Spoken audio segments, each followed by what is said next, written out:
Maunya yamin pedas deh. Level berapa nih tingkatnya nih? Oh, ada levelnya. Oh. Sedang-sedang aja, Mas. Sedang-sedang. Level sedang. Berapa sendok, Mas? 1,5. Lagi deh, Mas.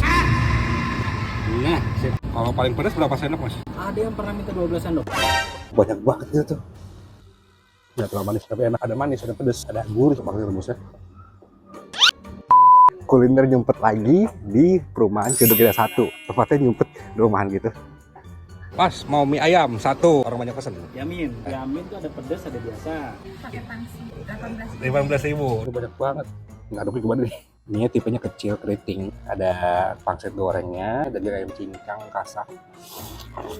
Mie ayam Pak D. Lokasinya di Cleduk Indah 1, Jalan Dirgantara Raya. Bukanya dari jam 11 sampai jam 9 malam. Di sini aja udah hampir 15 tahun. Untuk yamin bisa pedas atau pedas manis atau pedas gurih. Ada bihun, kue tiaw, bakso, pangsit rebus.